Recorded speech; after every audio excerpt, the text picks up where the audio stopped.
And I don't have the timer, so we're doing it live, chat. Welcome to Dolly Talk. This is Dali. Oh boy, just got back from court like 30 minutes ago. So that was exciting. Um, Made all kinds of friends today. The Saw the closing. That was something. Hella is having a fit in the background. Um, I told her I sat next to Nate. Nate's well, there was a video that Nate Eaton did, the wonderful Idaho reporter. And somebody asked him if the guy that was assisting him was his gay lover. No, it was not his gay lover, but it's become a joke. So I did not sit directly next to Nate. I did sit next to Nate's homosexual lover for a bit.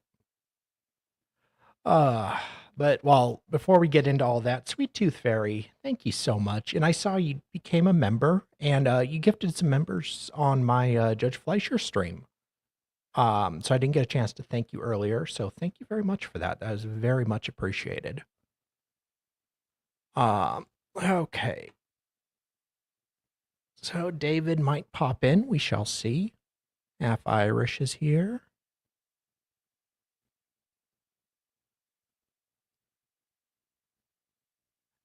Jan, of course. Thank you. And Justin.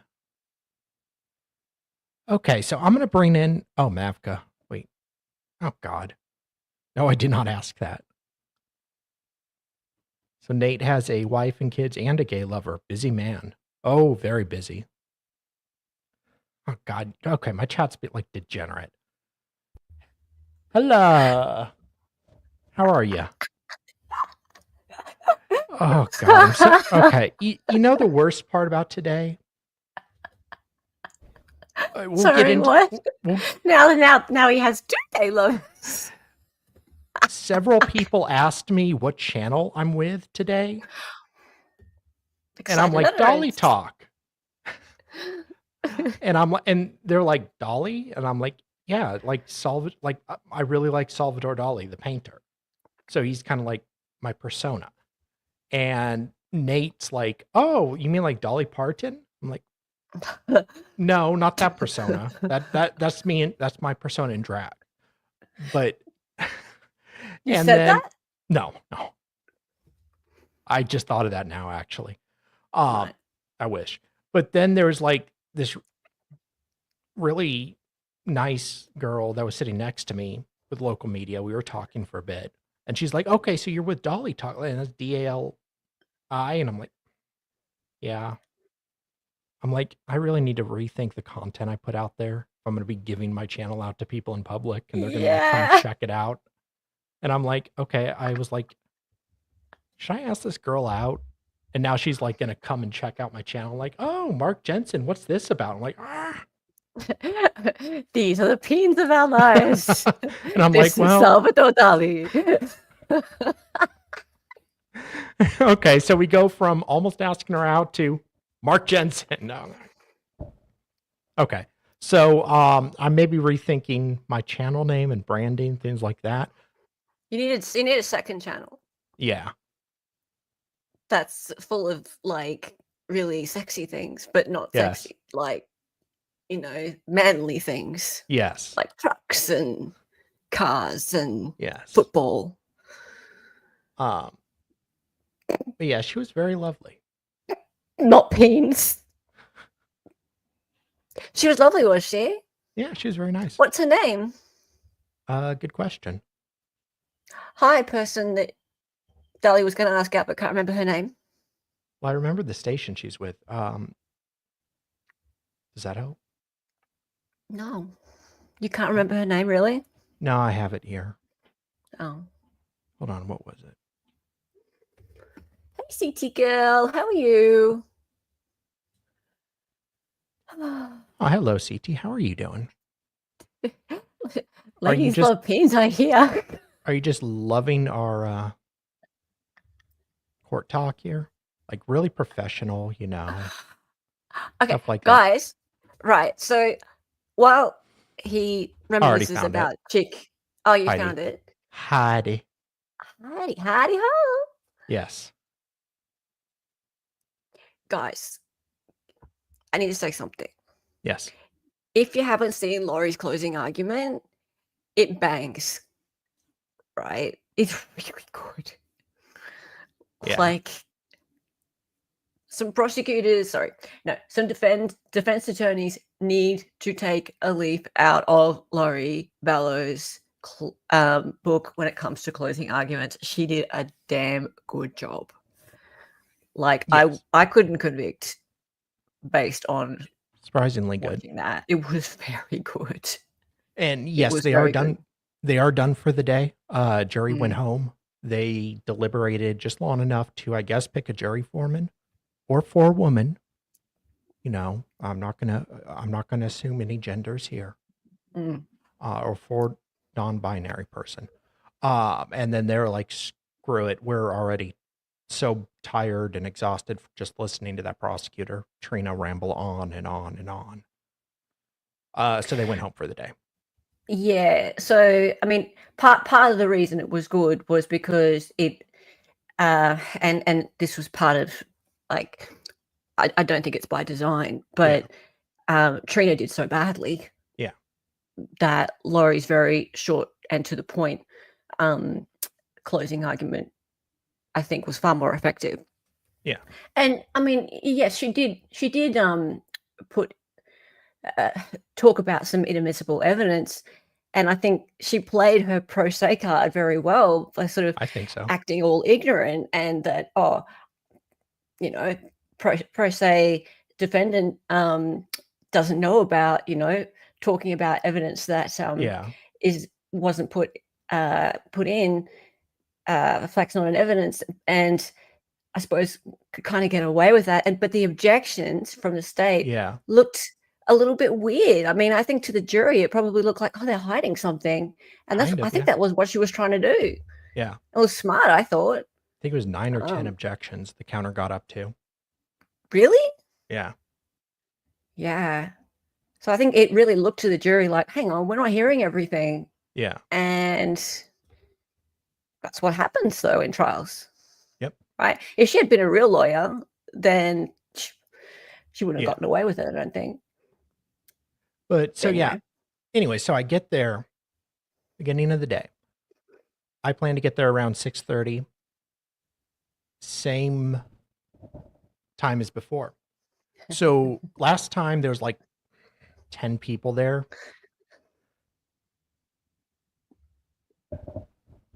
Yeah, I noted 9 on Twitter, and then I think there was one more after that I forgot to report.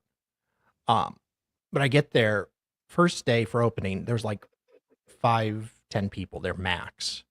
And then we were all with the media. I get there today, and there's the media people I saw in the front, and then the line goes down the stairs, and there's probably like 20, 25 people already there. I'm like, ooh, okay, well, this is interesting. So I go and get into the public line. We'll call it the peasant line, for the peasants. Not like, us with the media, like me. I filled out the form. You and your boyfriend? Yes. Well, so I'm there, and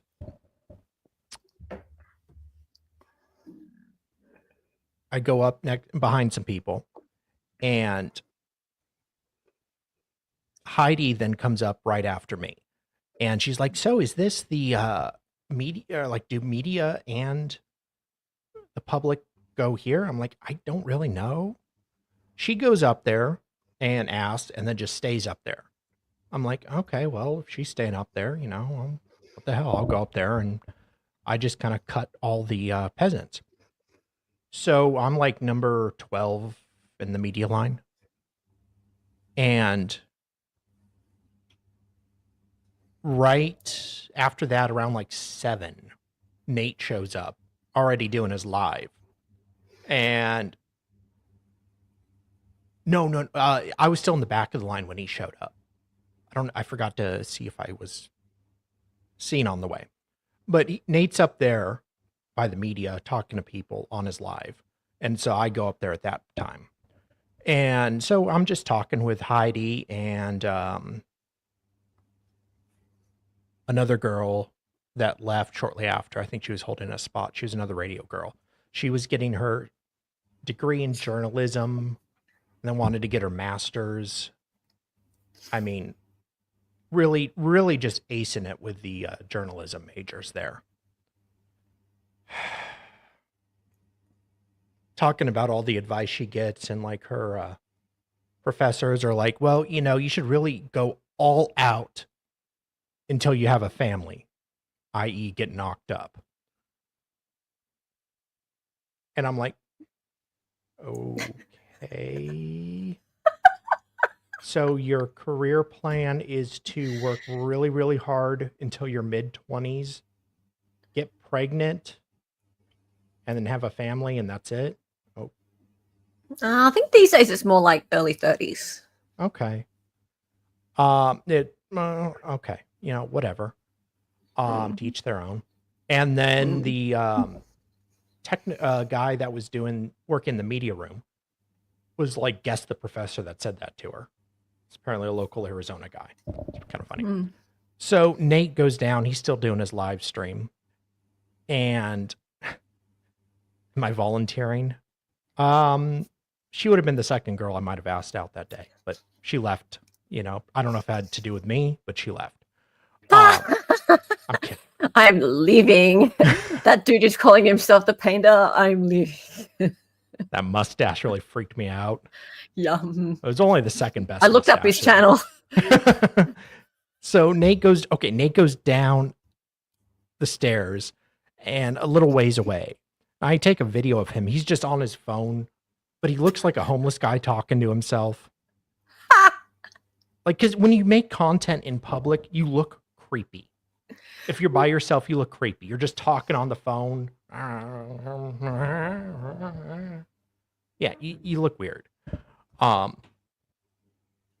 Within 30 minutes, she was polite about it. Let's just say she didn't leave immediately after. She was polite. No, I didn't take an. I took an after Nate went down the stairs. Jesus Christ. You could sell that. I could, yes. So it's finally gets there 7:30. Or I talk with, you know, the media gals and everything. And, you know, I'm fitting in. You know, we're in the special line. We're the media. I'm the media now. Look at me. I'm the media now. So, Nate, you are watching. We love you. Yes. Yes, Heidi, and I apologize for everything I've said if you do end up watching this. Truly, I apologize. He's not weird, really. I'm not as weird as it seems. I mean, I'm pretty weird. I'm kind of weird, but I'm not that weird. I can act normal in public. So the doors are about to open, and like 10 or 15 people from the public just rush the doors. And so all the media people were like, are we going in that way? Like, it was kind of weird. They just kind of rushed. Well, okay, so keyword is act. Yeah. He can act normal. The closet doors, no. So some of the people in the peasant line rush. So the media guys, we just kind of...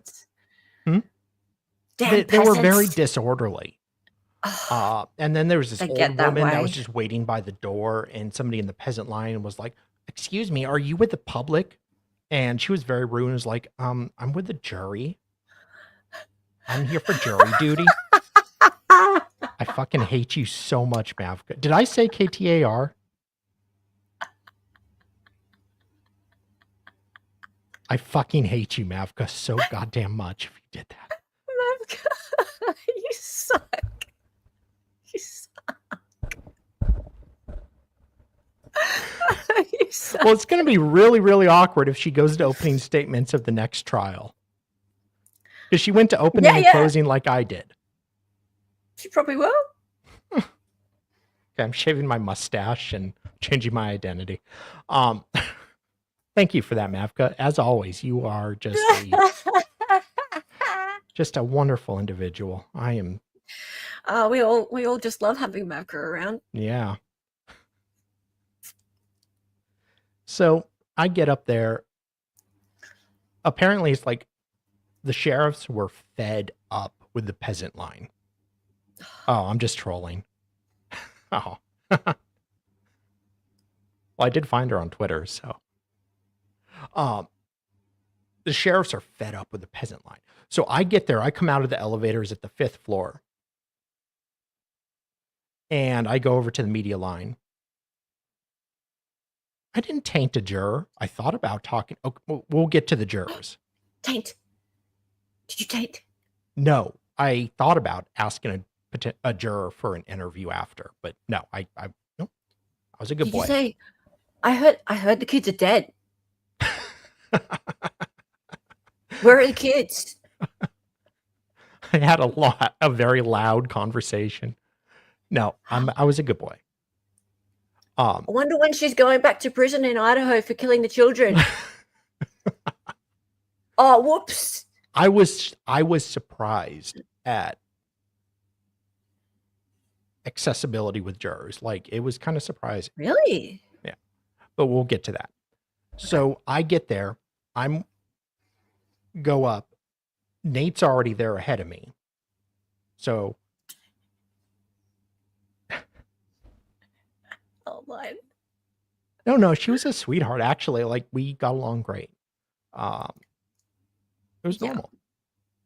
No, sure. She was like laughing, smiling. Sure. Yeah. Mm-hmm. I get there in the media line. I'm number 12. So I'm there. I'm in. So the sheriffs are so fed up with the peasant line. And they're like, okay, everybody form up lines of 10 and stay there. You guys need to figure it out because not everybody's getting in. Okay. And they're like yelling this. And like every 10 minutes, they're screaming, hey, keep it down. What? Yeah, because there's other like courts in session nearby. Oh. So it can't be too loud. So they keep screaming, hey, keep it down. I'm like, well, okay, but couldn't you keep it down, sir?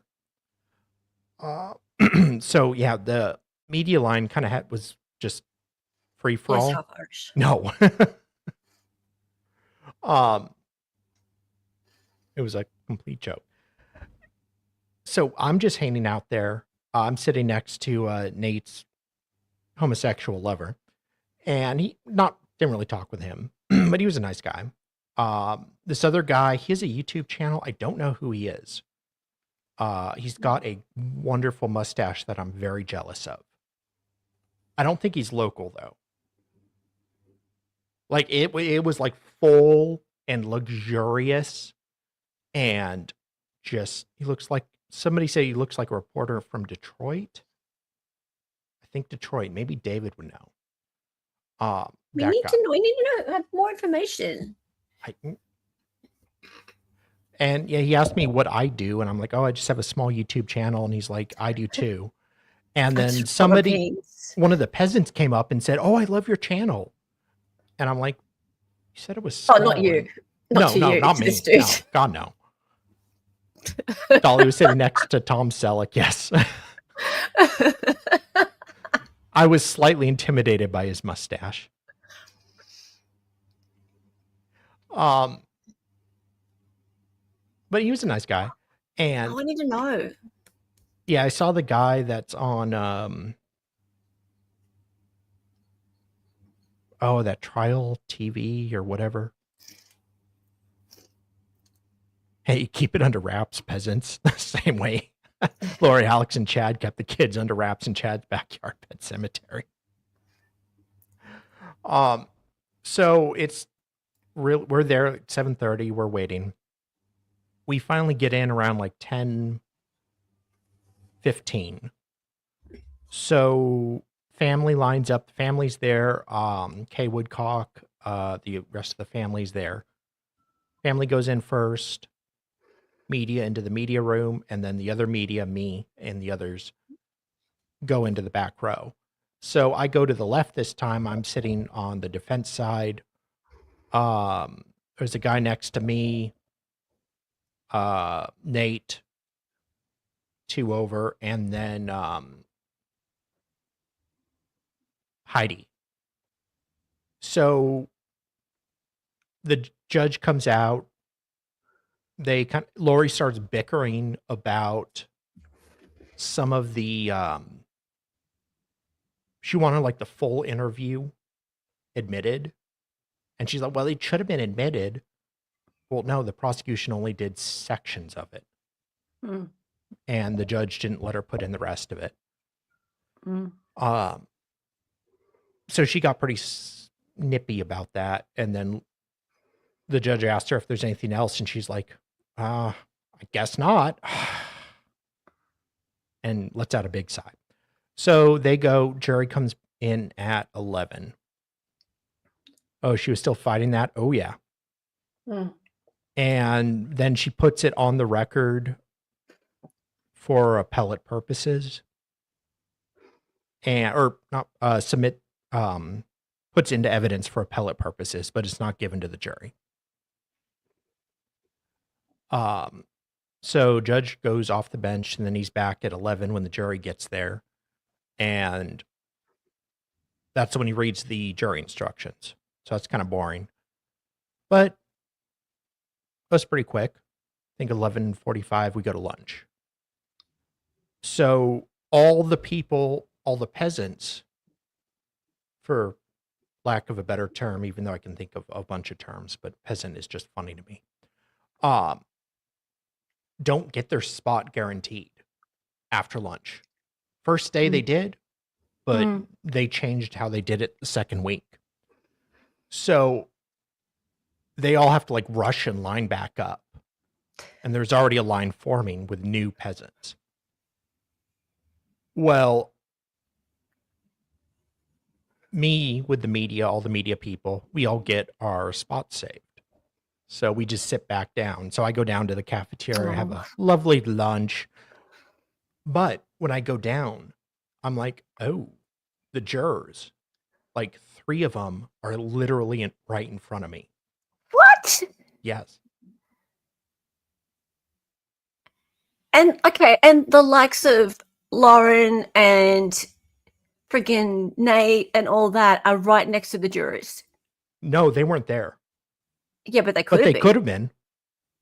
Easily. What the hell? Like they go down to the cafeteria and they're getting their lunch and I'm getting my lunch and I'm there right there. I could talk to them. So you could just talk quite loudly in front of them. I mean, yeah. And you know the fat Jose Baez detective? Yeah. First he's 6'4", and he's actually not fat. I was quite surprised. Like this guy, you do not want to mess with him. So while all the jurors are in front of me, I see him come into the cafeteria, and I'm just like, oh my. Okay, well, I'll be on my best behavior. Was he there? Okay, so he's there. And he's there for lunch as well. Yeah. So is there like a lineup situation to get food? Yeah. Right. So juror can be in line to get food with you in line to get food, and you're chitty chatting. We could. And juror can be there. Yeah. This is ridiculous. I was creeped out. So this has been clearly going on the entire trial. You've only been there 2 days. I was only there for opening and closing. So I don't know. I mean, I have no evidence anything. There was shenanigans, but it kind of. But there's no way of knowing. They could have heard anything. Yeah. What the hell? It was just like, wow, there's a juror right there. Okay.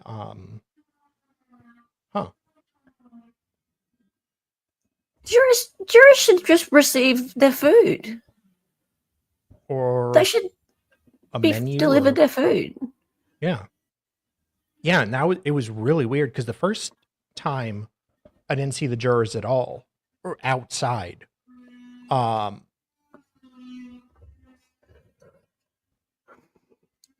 Okay, honestly, that's how it always is in a courthouse. It's usually they have a badge so people know not to say stuff to them. And if someone does, they are to tell the judge. So did you just know they were jurors because you'd seen them? Because I saw them, but I don't think they had a badge. But no, it was just because I recognized what they looked like. I don't know. I feel like because it's such a high profile case, there's so many, there's so much media there. Yeah. And not just that, but there is this previous conviction of hers, which is such a huge taint on the jury, right? Like all anyone has to say is something about the kids, right? All anyone has to say is something about Idaho and the previous conviction in Idaho. Like there's not much that is going to like definitely prejudice the jury more than finding out that she's been convicted of killing the 2 children, right? So if they overhear anything about that, boom, right? That's really bad. Yeah. So, but I know that obviously there's an issue with any jurors potentially being with cops, witnesses, members of the media in the same space throughout a trial. But this one, this just seems like it's a melting pot, doesn't it? Yeah. Do we really think they don't know about that? Yeah, they're supposed to not know about that. In theory. I will say 2 women made it on. The very butch juror of questionable sexual persuasions.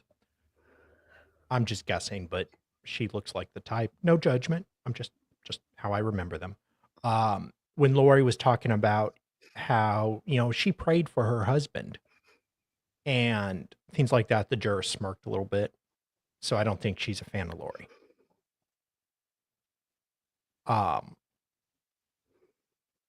So at least the rest of the jurors are pretty stone-faced. But she kind of reacted, it seemed, in my opinion, negatively. So I get my lunch. I eat down there quickly. I come back. I go back to the front media row where we look out the window. And Nate's there eating Chipotle. Okay, I don't know where Chipotle was nearby, but good for you, buddy. I guess his homosexual lover got him Chipotle. Which, bad choice, buddy. But anyways, get it? Anyways, yes. I'm so immature. I don't think he'd appreciate that. He really did not take that too well. Hey? He didn't, which is why it's so funny. I know.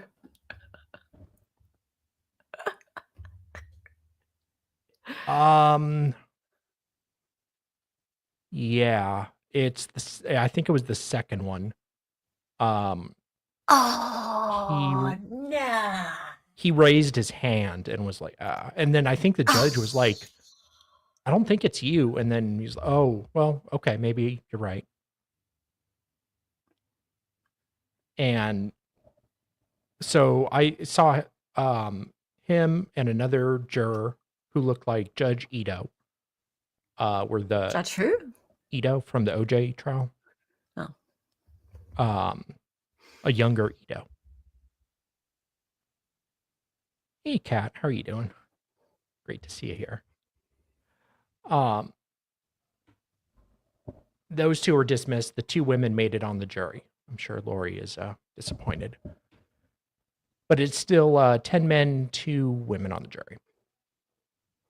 So, anyways, I get back. I sit down. I'm just on my phone. Porn Stash, the guy with a luxurious mustache. Call him Porn Stash. Uh, Ito or Hito? Oh, no, not. God damn it,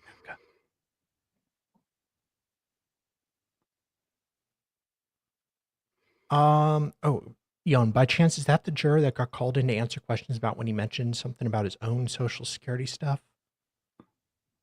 I don't think I was there that day, so I don't know which juror. Was I there? Unless it was opening statements day. I was there for like 1 or 2 witnesses for opening.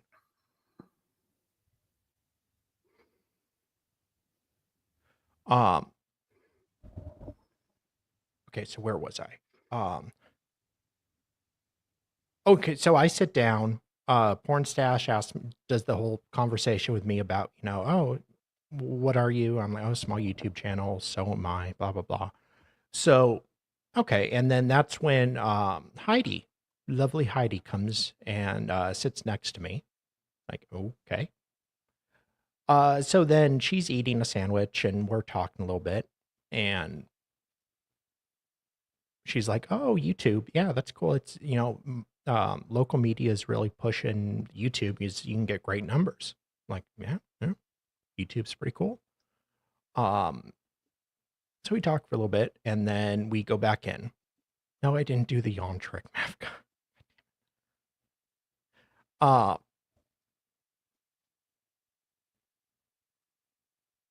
so yeah, I go back in. We sit down. Trina comes up. Oh my God. First of all, the microphone wasn't on. Sweetheart, you're the prosecutor. I remember it wasn't on for like 30 seconds when Lori did her opening and somebody came over and helped. First of all, somebody should have helped her. But you should have also realized, hey, you're not projecting like you normally do, princess. But no. So I could barely hear her. Fine. So then she talks for a little bit. I'm like, okay, whatever. Fine. And then she puts on her PowerPoint. The PowerPoint, you could not see the entire thing. Elaine, your mic, yes. That kind of situation. You could not see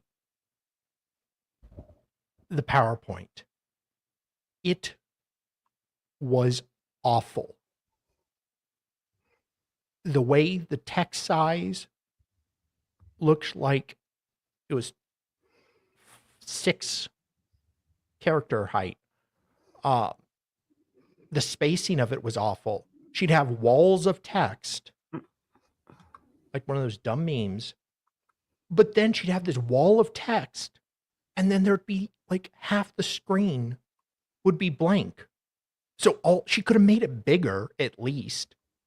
One slide she had it, the text ended up going below, touching the red bar at the bottom. She put the one good thing she did, and I was kind of surprised that more prosecutors don't do it, or even defense attorneys, is take clips from the trial and do some brief moments of testimony during your closing. She actually did that and, found moments of the testimony that she wanted to use. Okay, I'll give her that. But then she did things like take the Cellbrite report, make the snipping tool, and just stick it in there. You cannot make out Cellbrite reports very easily. And the PowerPoint was on a huge projector. Okay. But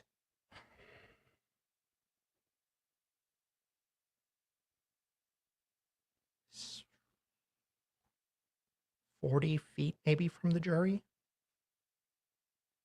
It was quite a ways away from the jury.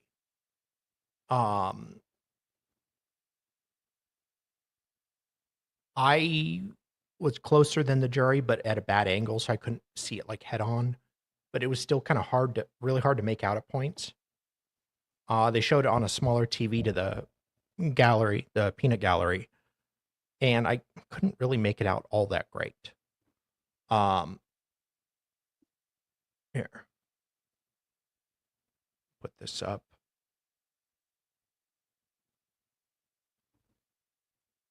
So, I mean, is this her first day or something? Trina, I don't know. Like it was worse than the Murdaugh closing. It was terrible. Like this is the kind of like she had a timeline. Jurors weren't writing anything down. And she just put stuff like this on the screen. And it could barely be seen. And this is one of the better ones. Yeah. There's no way Juan Martinez approved this. I don't know if they broke up or what. He needed to knock some sense into her. I don't know what she was doing. Because of course we know that like professional conduct is transferred via sexual relations. Exactly. Well, I mean, if she runs it by somebody, second opinion, whatever, like, what are you doing? So she goes on after and she said on Thursday, I think it was, that it would only, or Wednesday, it would only go for like around an hour. And then Lori's like, less than that. Okay, an hour. How long did it really go? Over 90 minutes, because it started like 12:50 and ended 2:30, so hour and 40 minutes. Okay, so just so everyone knows, you're not going to inflict that on everybody, right? No. Like, I wanted to fall asleep, and I had like a 5-hour energy right before. Yeah. I was tired. The people next to me were tired. The jury, one guy looked asleep. A couple others looked like they had their eyes closed. It was awful. The judge finally is like, are you almost done? Because my reporter needs a break. Yeah. Yeah. And she's like, oh, yeah, well, 5 minutes. And the judge's like, okay. And then it was almost like 10 minutes later. So finally she wraps it up. And I stay for Lori. And Lori did a pretty good job. Very short, sweet, to the point. We'll play that. And rebuttal wasn't too bad. No, rebuttal was a bit better. You could kind of make her out. But I feel like when it comes down to it, because the state rambled so much, and actually I wouldn't mind playing the last sort of maybe 5 to 8 minutes of the state, because that's when like she tried to sort of summarize what she talked about for the last 90 minutes. And it was pretty clear that she was relying very heavily on presumptions of what people would expect a wife who had just lost her husband to act like. Yeah. Right. So there was a lot of discussion about how she didn't cry, and she went to buy flip-flops, and she was just not acting right. Right. So there was a lot of discussion of that kind of thing. And also that she was angry about not getting the money when she called the insurance. Right. So all of this sort of behavioral stuff, which to me is not that compelling. Right.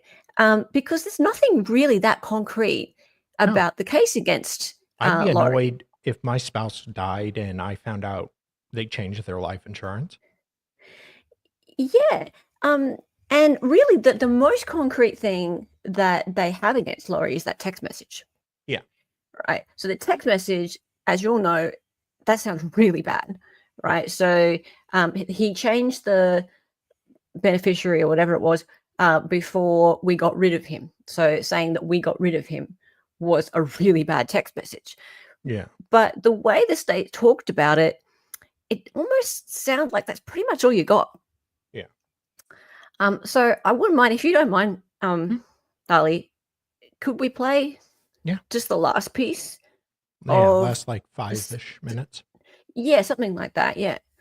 Because I think that'll give people a bit of an idea of what they were doing, but without like the pain of going through the 90 minutes. The location of the bat in relation to Charles, they all tell us that Charles did not use a bat.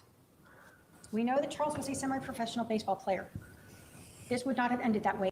Semi-professional baseball player. Oh, he's AAA. If he had had a bat. But even if you somehow think that he did have a bat and he was swinging it at Alex, the defendant, whoever, he still was not justified in shooting him when he was on the ground. It has to be immediately necessary to protect against another's. Okay. Alex was not justified in shooting him when he was on the ground. Cool. Yeah. You just convicted Alex, sweetie. You have to tie Lori to it in a conspiracy. Yeah. Do you have captions or not? Oh, probably not. I don't. Not yet. Yeah. Use. When Charles is on the ground and he is shot that second time, there is no threat to anyone. And so that is not self-defense. Counsel, I need to give my court reporter a break unless you think you'll be done in the next 5 minutes. Okay, go ahead. When we look at the physical evidence, Oh, again, she just we looked know like she had like that 20 more Charles was on the minutes. ground, shot, and so this is not self-defense. And we know from the physical evidence at the scene, projectile into the floorboard, this is not self-defense. Third party. You're told that a person is justified in using or threatening deadly physical force in defense of a third person, I presume here Lori Vallow. If a reasonable person in this situation would have believed that deadly physical force was necessary to protect against another's use, again, of unlawful deadly physical force against a third person, and they used only what was necessary for a reasonable person under the situation. What do we know? Lori Vallow told Detective Enclan that she wasn't even in the room when she heard the shot, that she had gone around into the kitchen. Who's he protecting at that point? What third person that's no longer there is he protecting? You can't protect against a future, what might happen, or what already occurred. It has to be now. And Lori Vallow herself put herself outside the room when her brother shot Charles. So there's no third party defense. But again, the same thing applies. Even if you thought so, that second shot removes any possibility of being justified. Crime prevention. This is the exact same thing, only in a slightly different stated way. But like self-defense, it allows a person to use deadly physical force against another to the extent a reasonable person would have believed that deadly physical force was immediately necessary to prevent Charles from committing aggravated assault against Lori Vallow. We know she's not in the room.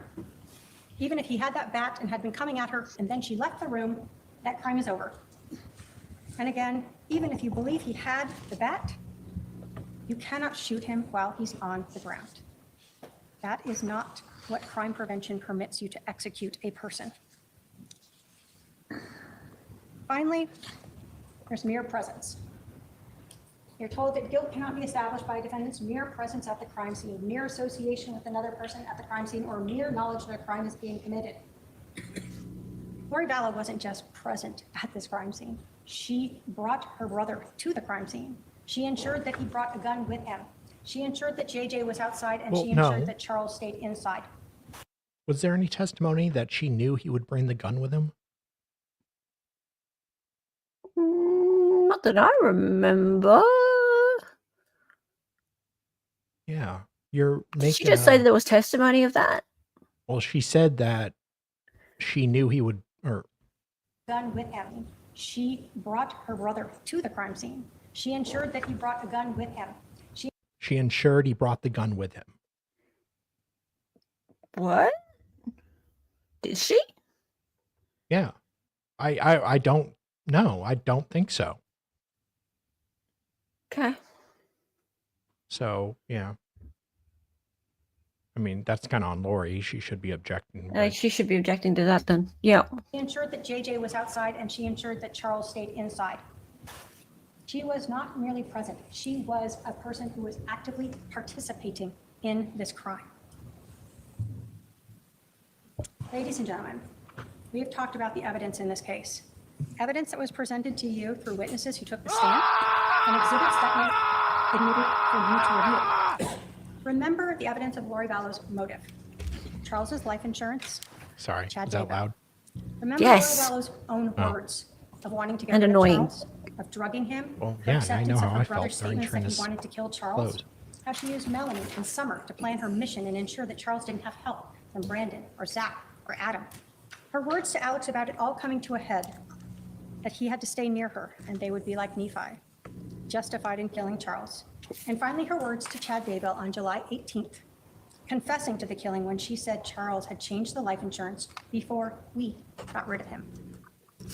Look at her actions and demeanor, having her brother come over on the 10th to her house with a loaded .45 caliber handgun, creating the one and only reason why Charles stayed inside the house, why he didn't just take JJ to school. The 12 minutes that Charles is at the house before Lori leaves in the car, the 47 minutes after that before they call 911, her demeanor when she comes back, not caring that anyone has been hurt, her demeanor on the body-worn camera, during her interview, what you heard about during the drive. Think about her credibility, how she cried for you in her opening statement. You certainly didn't see her cry on that body camera footage. You didn't hear about her crying as she was being driven to the family. How dare she not cry? What a Okay, so narcissist. she's trying to fake it for you, but not the police who would investigate her and charge her for murder? Like, I hate these fucking bullshit body language assumptions. well, she They didn't piss me cry off. for the police, but she cried for you. Like, but if she was fake, like, I'm not saying if that's true, then wouldn't she also be faking it for the police? Don't cry for me, Lori Vallow. Good Lord. I hate that argument.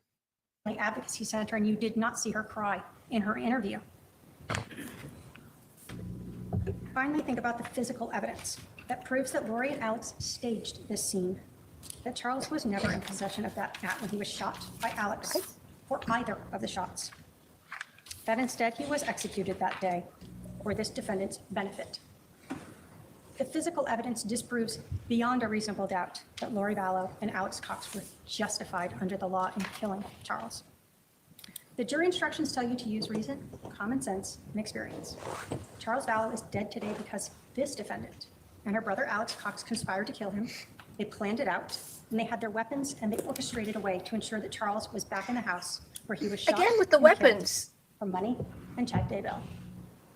The evidence proves to you that Lori Vallow Daybell is guilty of conspiracy to commit first-degree murder, and the state asks you. Okay, first of all, every time I call her Lori Vallow Daybell on a stream, I get a bunch of angry wine moms in my comment. Yeah, that's not her name. That's not her name. It's Lori Vallow. Do you? Yeah.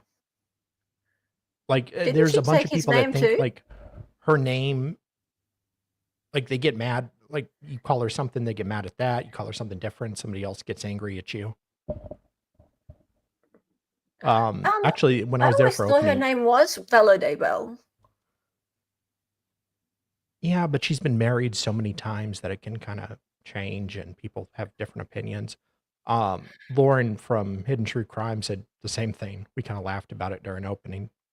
Oh, when we were did you? there. You and Yeah. Lauren had a little laugh about it, did you? Yeah, yeah. Did you have a little moment? Did you? Yeah. Oh, how cute! Did she actually manage to crack a smile? Like, did her face? Yeah. Did you hear the little like cogs? Yeah, like the saw doll talking. Let's play a game. Hey, Kat. Hi, Kat. I did see Lauren today. She was kind of late. Like, she didn't get there till like 8:15, I think. And her hair was very post-coital. I will just say that. I don't want to know. I mean, I don't know. I don't know. I'm just saying that she had very messy hair today. I don't think Dr. John's is in town with her, so that's interesting. Yeah. She definitely had bedhead. I mean, no judgment. I just found it interesting. Maybe Nate. Maybe. I mean, Nate was late too today, so he said he was checking out the line from his hotel. So, but speculation only. Yeah. To hold her accountable and find her guilty. You heard it all here, guys. All right, we're going to take our 15 minutes. So we'll do lovely Lori's closing. By the way, Trina looks much better from the back. Yeah. Mm. Oh.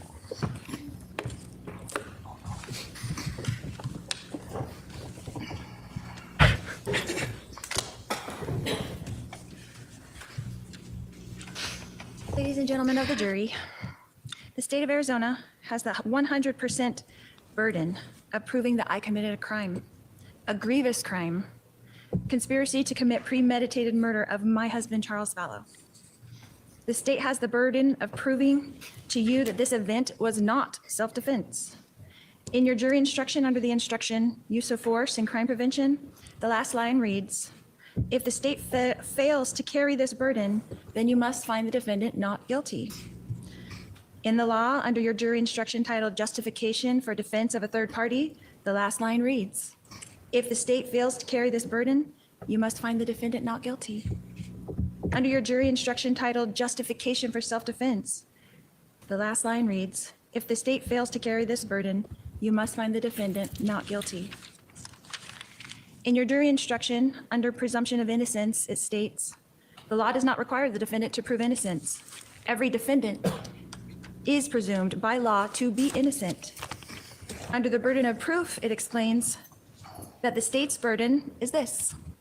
Proof beyond a reasonable doubt is proof that leaves you firmly convinced of the defendant's guilt. If, on the other hand, you think there's a real possibility that he is not guilty, you must give him the benefit of the doubt and find him not guilty. In Arizona, self-defense is defined as not being a crime. So let's look at what we've learned in this trial. We learned that a shooting occurred and that 911 was called, that law enforcement was notified. We learned that fire, EMS, and Chandler police arrived at the scene. We learned that my brother, Alex Cox, came out of the house with his hands up as directed by 911 and was questioned by the police in the driveway. We learned that I came up with my daughter Dali, and we were told to wait by the car until police would speak with us. We learned from Detective Inklin on the stand that we asked for Dali's medication from the house for her panic attacks, but it was not given to her. We learned that eventually my brother Alex was taken in a police car to the Chandler Police Department uncuffed. We learned in this trial that my daughter Dali and I were also taken to Chandler Police Department in a police van. We heard from Detective Inklin's testimony that her goal was to make small talk with us. And The jury will determine what the testimony did or did not show. Go ahead. that her goal was to make the small talk with us and all the way to the station so she could speak with us separately before we would talk about what actually happened. We learned that all three of us were separated and taken to 3 interview rooms, where we each told police of the events of the day, each from our own perspectives, and answered all questions asked of us. We saw snippets of that interview in the trial here. The state did not show you the entire interview. Most of my police interview is admitted, though, into evidence in this Would you exhibit. say most of? Police interview is in trial here. The state did not show you the entire interview. Most of my police interview is admitted, though, into evidence. Most of my police interview is admitted into evidence. That was a little snarky, but I like it. Well, it's true, I think. Like, I don't Yeah. think it's all of it. No, it isn't. In this exhibit. It's number 286. And I would encourage you to watch that entire interview when you start your deliberations. That you all the interview that It you is can. important. It is important for you to determine for yourselves my demeanor and not listen to anyone else. You can see it with your own eyes and hear it with your own ears. We heard from several witnesses that because this event was almost 6 years ago, that their memories of the events and statements were probably better back then. Well, My police interview happened that very morning, and I told the police the events from my perspective at that time.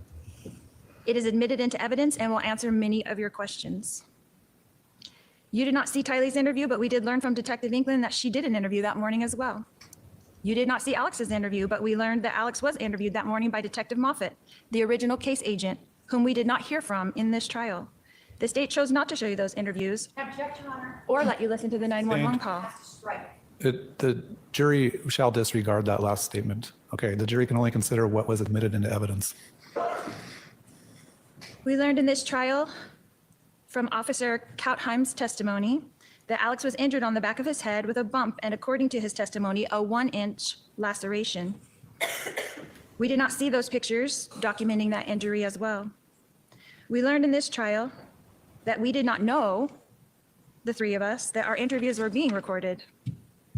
We learned that Alex's phone was taken by police and put into an evidence bag, according to Detective Duncan, and that no digital copy of Alex's phone was taken by the Chandler Police Department, even though this is their normal protocol. We learned that Alex's phone was returned to him that same day with no further inquiries. We learned that after my interview and Tylee's interview that we were introduced to a victim's advocate and that gave us further instructions in another room where Tylee and I were reunited. We learned that soon after that, all three of us, Alex, Tylee, and myself, were taken in another van and dropped off back at our house. We learned that we were instructed at that time that we could not enter the house yet, that we were directed by law enforcement to take the rental car, since all three of our cars were inside the police tape. We were directed to return later in the afternoon when the scene was cleaned up. We learned in this trial that we did as directed and left the house in the rental car close to 12 p.m. We learned that we did not return to the house until contacted by Detective England to return to the house so that Alex could walk the detectives through what they call a walkthrough. We learned that many detectives were present during that walkthrough with Alex. We learned that Detective Duncan was there, Detective Coons was there, Detective Moffett was there, Detective Werther was there, and an officer with a body cam was there. And yet, we were told by Detective Duncan, the case agent on this case on the stand, that because of some problem, the walkthrough was not recorded. Detective Duncan also informed us that he does not know if any of the people present wrote a report about it. We can infer from Detective Duncan's testimony and the fact that we don't have in evidence any body cam footage of the walkthrough and no reports talking about it, that there are none, even though this would be crucial evidence for you, the jury, to have. So sustained, the jury should disregard that comment. Again, the jury can only consider evidence that was admitted into testimony. I'm sorry, testimony that was admitted into evidence or exhibits that were admitted into evidence. Mm-hmm. The state of Arizona has the obligation to show you evidence to prove that this event was not self-defense, as funny if she stated by the accidentally only said Idaho. 3 witnesses. So why not show the jury all the evidence that they gathered? Again, sustained, the jury can only consider the evidence and testimony that was admitted into evidence. We learned in this Stop trial that training Alex that. fully cooperated with law enforcement. We learned that my daughter Tylee fully cooperated with law enforcement. We learned that I fully cooperated with law enforcement. We learned that law enforcement treated all of us that day kindly and courteously on July 11th, 2019. That law enforcement treated us that day like this was self-defense. We were not given instructions to stay in town. We were not given instructions that we were under I love it, investigation of Lori. any kind. She doesn't have to worry about opening that door now. No. On July 11th, 2019, we were interviewed by Chandler Police and released with no further instructions. We learned that Chandler Police put out a press release that day on July 11th. I'll sustain that objection to the extent the jury is to determine what the facts did or did not establish. Under Arizona, that not come in? Arizona I law, don't think so. I had the right to self-defense. Tylee had the right to self-defense. Alex had the right to self-defense.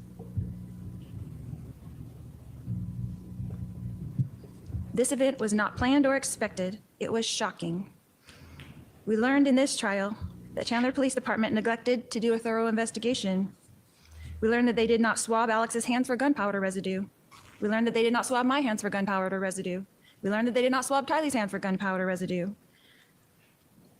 We learned that they did not luminol the gun. We learned that they did not luminol the bat. They did not test the DNA on the bat that they collected. They did not test the floorboard. They did not test the projectile. They did not test my husband's shirt. They did not search the rental car. They did not search any of our 3 cars that were there at the scene. They did not test the gun until over 5 years later. Yes, they didn't, because they had no reason to think that it was anything other than self-defense until some other crimes happened. They did not Right? test the bat. They did not test the hat. They did not test the cat. They This is did very not eat green interesting. eggs and ham. No, they did not eat green eggs and ham. Isn't it curious? Because if the jury really doesn't know anything else about her, Yeah. right, then this does look pretty flimsy and weird, doesn't it? Like Right? with a decent lawyer, I think she could have got off. I don't know if, like, people are going to think I'm, again, Hella thinks everyone's innocent. Hella thinks everyone Yeah. is Even murder. even better. Hella thinks better is innocent, right? I think she could still even get off. Yeah. I mean, I would not convict her based on one freaking text message. And I think that's all the state's got. I think she's guilty, but do I think the evidence Yeah, is there? because I know everything else. Yeah. I know everything else, right? So Hey, Wyatt. thank you, Wyatt. Yeah, I think she might get off. Yeah. Because if that jury really doesn't know everything else, Yeah. if they Big really if. know nothing else, the state's case is shit. Yeah. It's absolute shit. Yeah, because Right? they investigated it at the time as they thought Charles was just a guy who was trying to be controlling and trying to control his wife, and she's not home with me, and you saw how they ignored him. And I think it's very possible that she's going to be found not guilty. Very possible. Well, if it weren't for the fact that jurors generally just love to find people guilty. you're not And wrong. these cops were so incompetent. So incompetent. Terrible. Yeah. They just went, okay, self-defense, bye. When they keep Right? making And it it doesn't add up. Why did they come back to it 5 years later? Well, the jury doesn't get to hear anything about why they came back to it 5 years later, because that's evidence of other bad acts, right? So, and good that they don't get to hear about that stuff, because that's the law. They shouldn't get to hear about that other stuff unless Lori opens the door to it, which she didn't. So all they've really got is that text message. Yeah. And I could not convict on one text message. No. The rest is all just speculation. Oh, she didn't cry. She didn't do this. She did that. I don't think they've got enough. No. It is wild. Cops just let this go. Yeah. It wasn't until the whole thing with her kids happened, that they went back to it. Yeah. Because it was obvious then. Yeah. And then they're kind of backed into a corner now, and they have to charge her. Yeah. Yeah, they closed it, right? Oh yeah, the case was closed. It was Okay. It was self-defense. It was done. Yeah. And then they make a huge deal about the second shot being when he was on the ground, with the second shot couldn't be self-defense because he was already on the ground on his back. Mm-hmm. And Lori's like, oh, well, he had a bamboo shirt on, so that could have made the mark on the ground. It's like, well, you keep making such a huge deal, but you closed the case when you knew that. They did not take Charles seriously. No. Right? Charles was begging for help. He was saying she's out of her mind. She's lost it. She thinks she's some sort of deity. They didn't take him seriously, and he ended up dead. Yeah. Simple. Right? Yep. That wound was there 5 years ago, though. Right? So they could have stopped her all the way back then, but they didn't. And can you imagine how unpopular this Trina chick's going to be if she gets a not guilty? Oh, that'd be amazing. Imagine, right? Just imagine. She's going to be the Kari Morrissey of Arizona. Yeah. Right? I do wonder if they have anything more for Boudreaux. Yeah, Boudreaux's a little bit different. Okay. Can we go back? Yeah. Yeah, Chandler, Arizona cops fail upwards, yeah.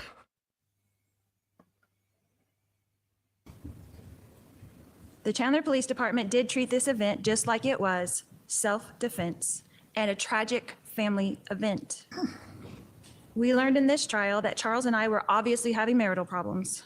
Regardless of what was happening in our marriage at the time, on July 11th, this was self-defense. When Tylee came out with a bat to protect me, her mother, Charles did not have to take the bat from Tylee and start swinging. At 62 years old, Charles had a choice that day and could have put the bat down. A 2-minute period changed our lives forever. How are you supposed to choose between 3 people you love? Your husband, your daughter, your brother? Testifying at this point? All right, hold on. All right, I'll caution the defendant not to testify about things that were not entered into evidence. I find this interesting. Just how can you decide with this caution? Because I was trying to think of it as if we don't really need to stop. I'm not going to talk for very long. I was trying to think of it as if it was a lawyer making this argument in closing arguments rather than her, whether or not there would be an objection to what she was just saying. And I don't think there would be. I don't think there would be, because if it was a lawyer speaking on her behalf, I don't think there would be. My client had to choose between my daughter, my brother, my husband. Yeah, imagine. Put yourself in the defendant's shoes, in my client's shoes. Well, having to choose between. Okay, that's not testimony. I'm thinking that could be like the golden rule violation, where you can't ask the jury to. But she didn't object to that. But then, okay, and also I think you can argue the golden rule with self-defense. So that either way, so I think it should be allowed. But yeah, so just keep that in mind as this continues, because I think she's going to object again. Yeah. So think about it as if it were a lawyer saying the things she's saying, would the upcoming objections happen?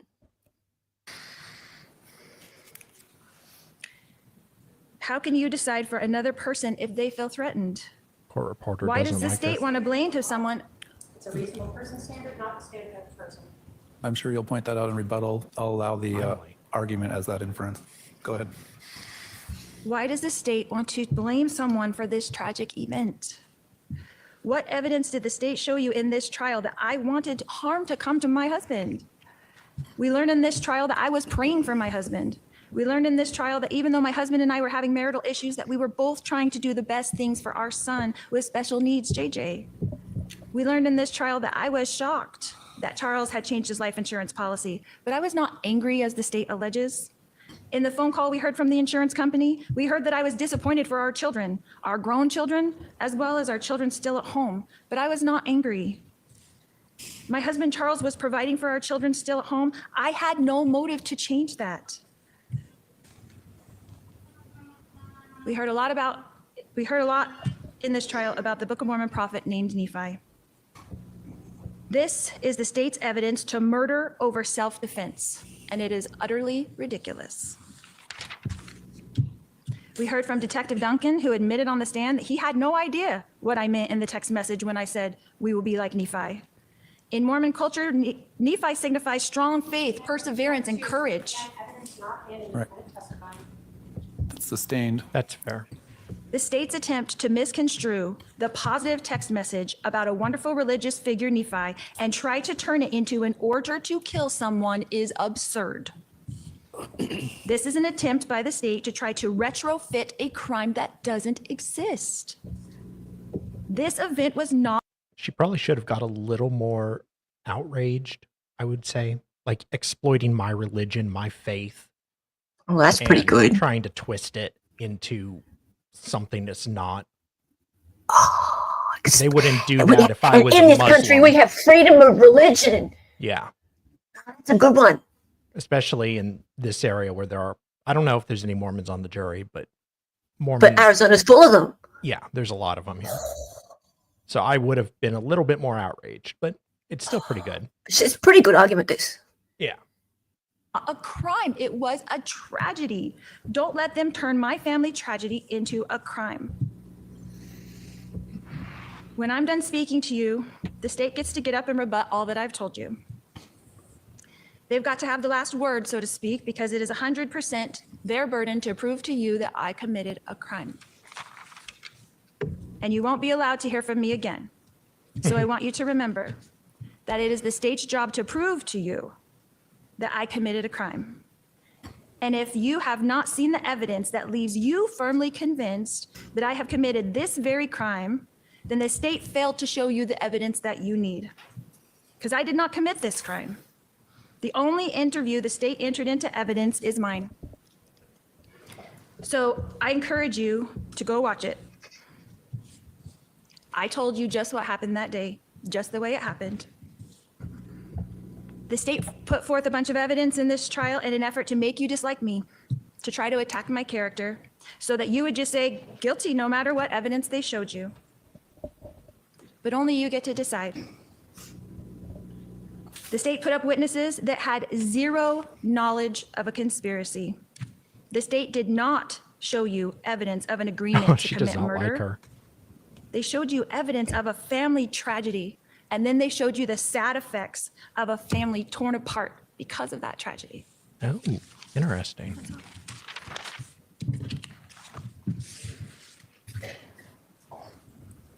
All right. The state does have the burden, so they have the right to open and close the argument. Do you want to give a rebuttal close? Go ahead. Yeah, we'll do the rebuttal and then end. The execution of Charles Vallow is not a family tragedy. Ooh, execution. There is nothing that you can say about shooting a man as he lay on the ground that you can try to construe in any way to make that a family tragedy. Well, you did say it was a closed case self-defense. Cops did, so. Mm-hmm. That would have been a family tragedy. For the first 5 years it was. Yeah. This case is about the defendant, not Alex Cox. Alex is involved in it because that is her co-conspirator. We are not here to determine his guilt, albeit it is quite obvious. No, you never tried him. This defendant wants you to just look at one piece, and she wants you to hope that there's only a person who will say, I heard the conspiracy. But what did you hear in every instruction is that you can look to other evidence to show that. This defendant wants you to forget about her words and pretend that when she told her lover, her soon-to-be husband, we got rid of him, that he changed the life insurance before we got rid of him, that somehow means what? True. That they killed him. And he changed his life insurance before they killed him. What does that tell you? That tells you motive, and that tells you who did it. This defendant is one of those we, because she's writing it.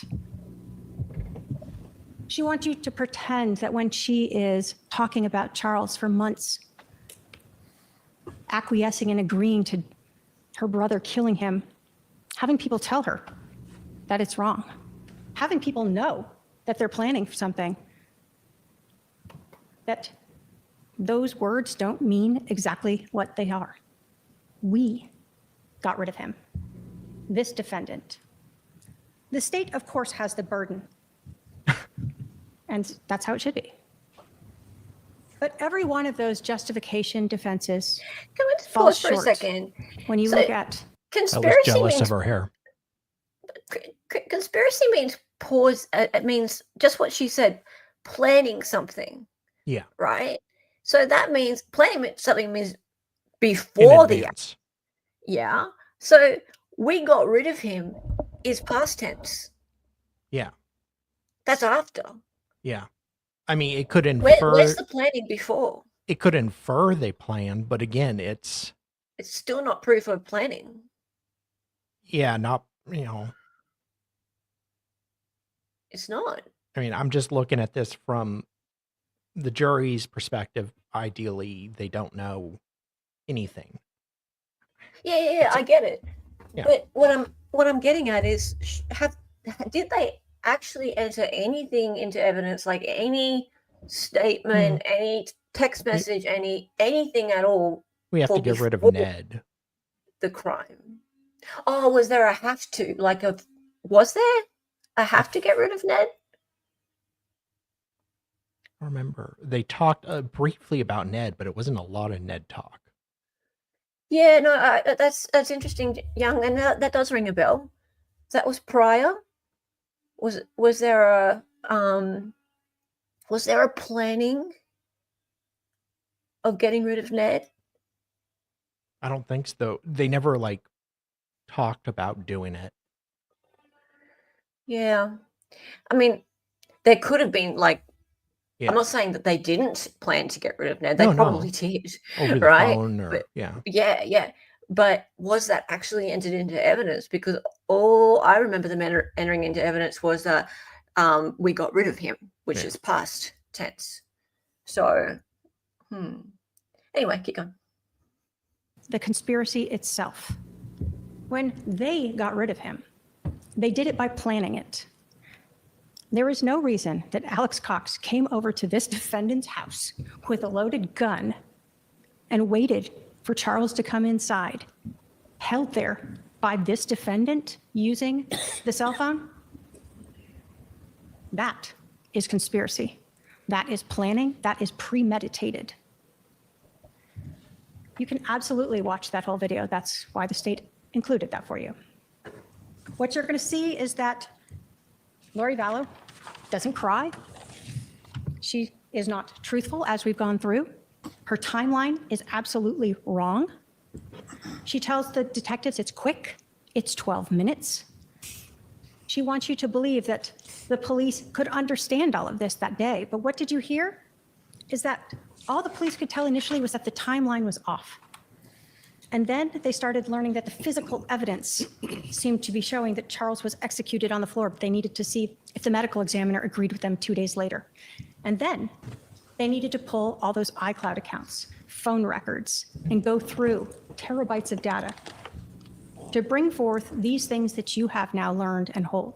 They interviewed these people who learned of the defendant's religious beliefs, that she was exalted, that she was celestial being, that she didn't have to repent. Of course she thought she was Nephi. We learned that the physical evidence on Charles and at the scene show us that he was executed. And every single one of those defenses that the defendant has asked you to look at, the state has met its burden.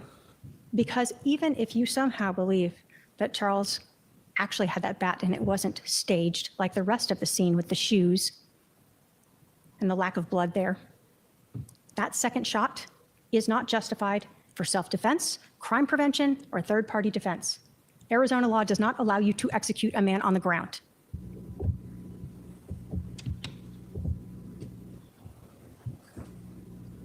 The defendant wants you to believe she was shocked and surprised by this, and yet she goes wandering around, goes to Burger King, Walgreens, drops off her kid, comes back and jokes about her neighbors. Not one action of a person shocked, surprised. She wants you to feel bad for her daughter, Tylee. You saw her there. You heard from the detectives. She's also not shocked, crying, upset, worried. And you saw Alex. Same demeanor. Why? They've had 47 minutes to work it all out. Go through Charles's phone, figure out what they're going to say. They've talked on the phone twice in this time period. She's suggesting that Tylee is part of this? This case relies upon all of the investigation that the police did. That day, when they knew that timeline was wrong, that day when they started to understand that the physical evidence at the scene was staged and wrong and didn't match what the defendant was saying. And then all of the evidence after that, culminating when this defendant told the man that she married later that she was having an affair with, as many times as she wants to say Charles was my husband. She didn't want him as her husband. She wanted Chad Daybell. She wanted that life insurance policy, and yes, she was angry about it. And she said, we got rid of him. That is her confession to you. That is why she is guilty of conspiracy to commit first-degree murder. Thank you. All right. Do we have Izzy coming over? Izzy to be sworn in? Yeah. I just don't think they proved it. Well, we'll see tomorrow. Look, you know what I think about juries. Yeah. Did they go home for the night? Yeah. Yep. So they'll be back 10:30 tomorrow.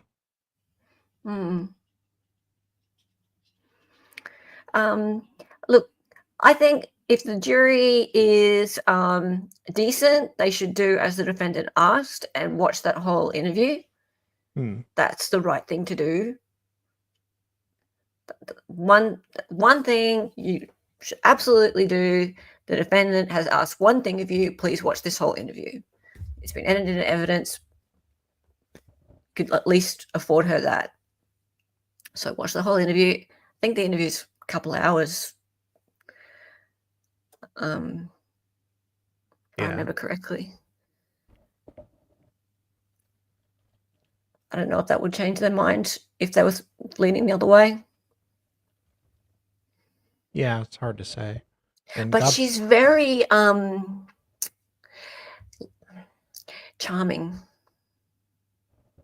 Yes. And God forbid Arizona juries work a full day. Well, yeah. After Trina's closing, I mean, they probably want to go take a nap. So, Hella, what are you doing tomorrow? Do you know yet?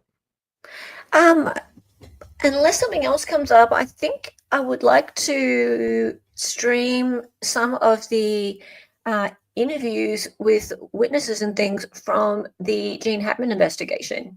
Okay. So I've had some of the body cams up for a couple of days, and there's been some really interesting comments from people about them.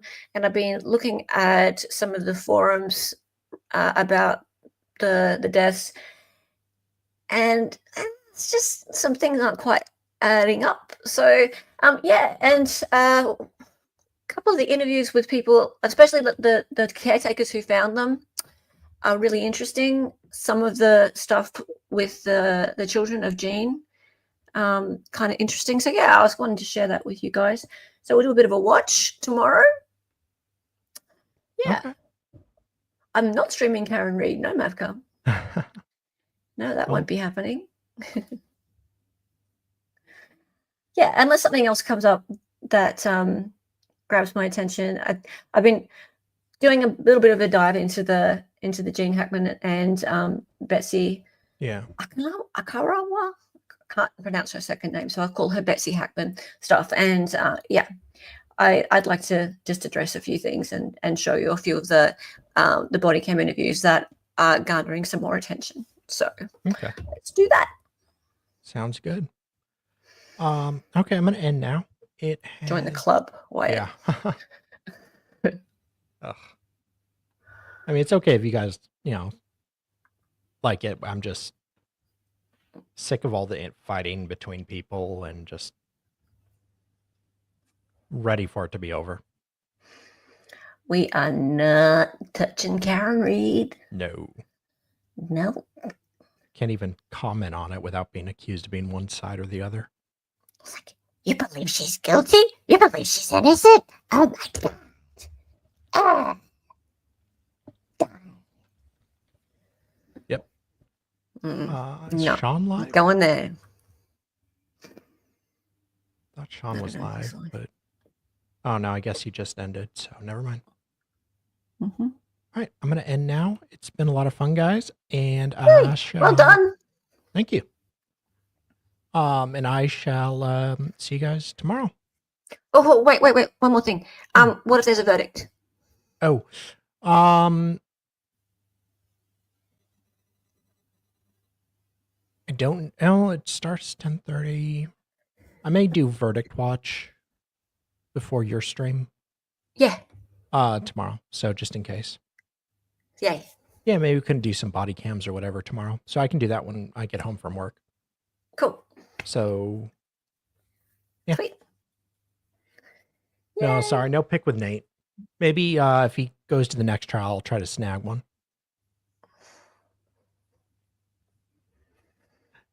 All right, guys. Maybe he'll try and get a pic with you. His lover. Yeah, no. All right, guys. I'll see you tomorrow. Okay, bye.